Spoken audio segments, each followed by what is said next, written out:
কাৰ্যনিৰ্বাহক সভাত কাৰ্যনিৰ্বাহকৰ ক্ৰীড়াসকলক আমাৰ কেউটা ভাতৃভগ্নী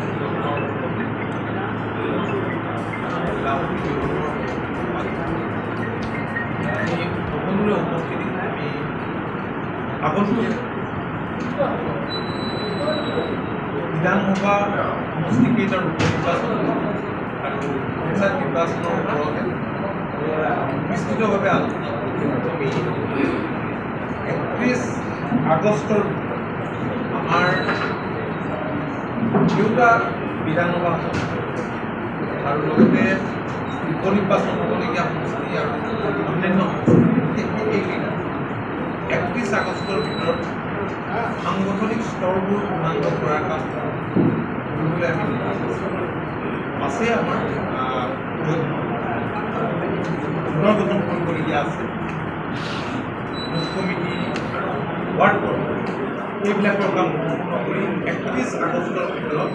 সমষ্টি ভিত্তিক তাৰ আগে আশাৰ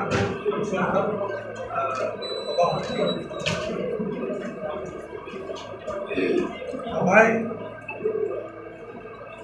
পঞ্চায়ত নিৰ্বাচনৰ ওপৰত বিস্তৃতভাৱে আলোচনা কৰে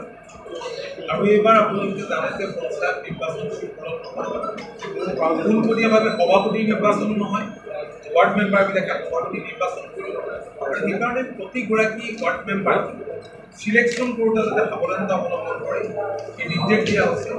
কোনো মহিলা আগতীয়াকৈ যাতে তেওঁলোকে নিৰ্বাচনত কণ্টেষ্ট কৰিব পৰা সাজু কৰি ৰাখে সেই নিৰ্দেশ দিয়া হৈছে ইয়াৰ উপৰিও প্ৰতি সপ্তাহত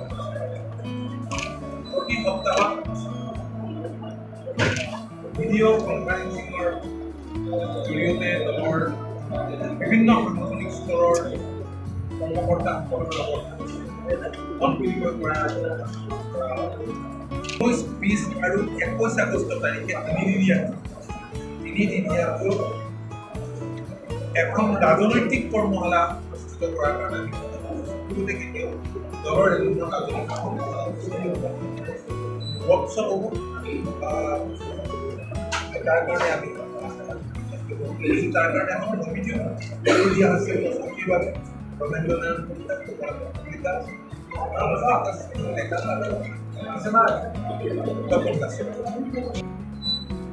জনসংযোগ বৃদ্ধি কৰিবৰ কাৰণে কেতবোৰ ব্যৱস্থা গ্ৰহণ কৰিছে তাৰ ভিতৰত আমি ইতিমধ্যেই ঠিক ঠাক কৰি গৈছোঁ যে কোনটো বিধানসভা সমষ্টিত তাক আমি পৰ্যবেক্ষক হিচাপে নিযুক্তি দিম আৰু সেই পৰ্যবেক্ষক হ'বলৈ গ'লে সেই সমষ্টি বিভিন্ন ছেকশ্যনৰ ৰাইজৰ লগত মত বিনিময় কৰিব গাঁৱত থাকিব লাগিব মত বিনিময় কৰিব দলৰ পুৰণা কৰ্মী লগ কৰিব আৰু অসম আন্দোলনৰ যিবিলাক সৈনিক আছে সেইসকলক তেওঁলোকে লগ পাব